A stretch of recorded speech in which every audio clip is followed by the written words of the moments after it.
আসসালামু আলাইকুম আমার সুপ্রিয় দর্শক, আমার টুকি টাকি চ্যানেলের পক্ষ থেকে আপনাদের সবাইকে জানাচ্ছি আন্তরিক শুভেচ্ছা এবং অভিনন্দন। আজ আমি চলে এসেছি করল্লা দিয়ে মুগ ডালের রেসিপি নিয়ে। আশা করছি খুব ভালো লাগবে। আর কে কে করল্লা খেতে বা তেতো খেতে পছন্দ করেন অবশ্যই কমেন্ট বক্সে কমেন্ট করে জানাবেন। তো চলুন বন্ধুরা, আমরা মূল রেসিপিতে ফিরে যাই। করল্লার ডাল রান্না করতে প্রথমে লাগছে এখানে 1 কাপ মুগের ডাল,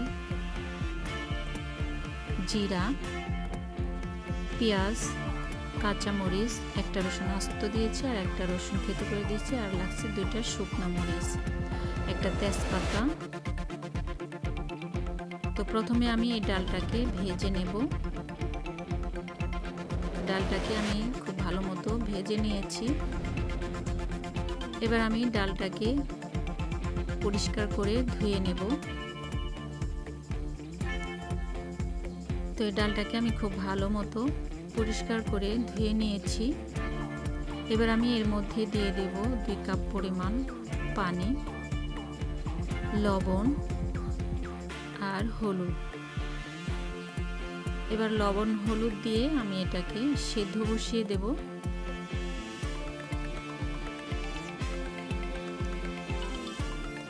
ডালটা যখন বলক চলে আসবে উপর থেকে আমি এই ডালের ফেনাগুলো তুলে নেব।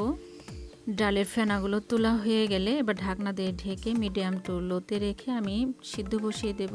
এদিকে আমার ডালটা সিদ্ধ হয়ে গিয়েছে, পানিটাও শুকিয়ে গিয়েছে আর ডালটাও আমার সিদ্ধ হয়ে গিয়েছে। আর এদিকে মাঝারি সাইজের 2টা করল্লা আমি এরকম ডুমো ডুমো করে কেটে নিয়েছি আর এর 2 পাশ থেকে বিচিগুলো তুলে নিয়েছি। সবগুলো বিচি আমি এপাশ ওপাশ থেকে তুলে নিয়েছি।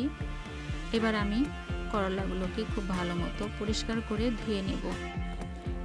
তো করলাগুলো আমার ভালো মতো পরিষ্কার করে ধোয়া হয়ে গিয়েছে। এবার আমি চুলোতে একটা কড়াই বসিয়ে দিয়েছি। এর মধ্যে কিছুটা পরিমাণ সরিষার তেল দিয়ে আমি করলাগুলো খুব ভালো মতো ভেজে নেব।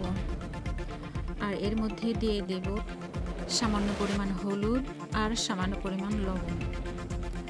হলুদ আর লবণ দিয়ে আমি করলাটাকে খুব ভালো মতো ভেজে নেব। খুব বেশি ভাজবো না, মোটামুটি ভাবে ভাজতে হবে। তো করলাগুলো আমার ভাজা হয়ে গেলে এবার আমি করলাগুলো তুলে নেব। আর এর মধ্যে আর একটু সরিষার তেল দিয়ে আমি রান্নাটাকে বসিয়ে দেব। 2টো শুকনো মরিচ আমি ফোড়নে দিয়েছি, এটার ফ্লেভারটা দারুণ আসবে। আর দিয়ে দিব 2টা এলাচ আমি মুখ ফেরে দিয়েছি, আর দিব আস্ত জিরা। এবার এর মধ্যে দিয়ে দিব পেঁয়াজ কুচি। পেঁয়াজটা একটু কষানো হয়ে গেলে এর মধ্যে দিয়ে দিব একটা রসুন আমি থেতো করে দিয়েছি, আর দিয়ে দেব 1/2 চামচ পরিমাণ আদা রসুনের পেস্ট, 1/2 চামচ পরিমাণ হলুদ মরিচের গুঁড়ো। এবার আমি মশলাটাকে খুব ভালো মতো কষিয়ে নেব। মশলাটা যাতে পুড়ে না যায় এর জন্য এখানে সামান্য পরিমাণ একটু পানি দিয়ে মশলাটাকে খুব ভালো মতো কষিয়ে নেব। মশলাটা ভালো মতো কষানো হয়ে গেলে দিয়ে দেব 4-5টা কাঁচামরিচ আমি মুখ ফেলে দিয়েছি, আর দিয়ে দেব আস্তা কয়েকটা রসুনের কোয়া, আর দিয়ে দেব একটা টমেটো আমি কুচি করে কেটে দিয়েছি। এবার আমি সবগুলো উপকরণ একসঙ্গে খুব ভালো মতো কষিয়ে নেব।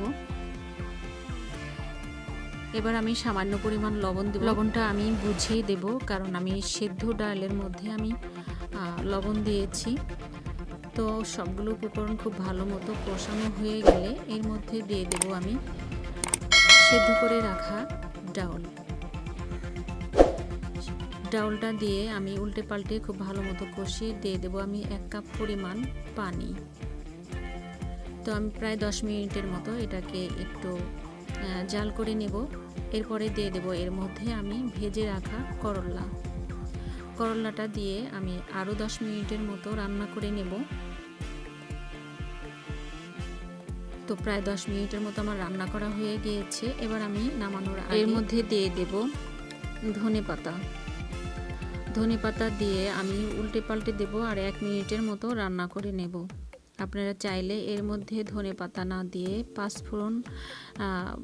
ভাজা 5 ফোড়নের ফাঁকি করে গুঁড়ো দিতে পারেন, এতে করে এর ফ্লেভারটাও কিন্তু দারুণ আসবে। তো আমার করলা দিয়ে ডাল রান্না একদম কমপ্লিট হয়ে গিয়েছে। এবার আমি পরিবেশন করে নিচ্ছি। তো বন্ধুরা, আমার রেসিপিটা যদি ভালো লাগে তাহলে অবশ্যই কমেন্ট করে জানাবেন, আর ছোট্ট একটা লাইক দিয়ে পাশে থাকা ছোট্ট বেল আইকনটি অল প্রেস করে দেবেন, যাতে নতুন কোনো ভিডিও আপলোড দেওয়ার সাথে সাথে নোটিফিকেশনটি পৌঁছে যায় সবার আগে আপনার কাছে।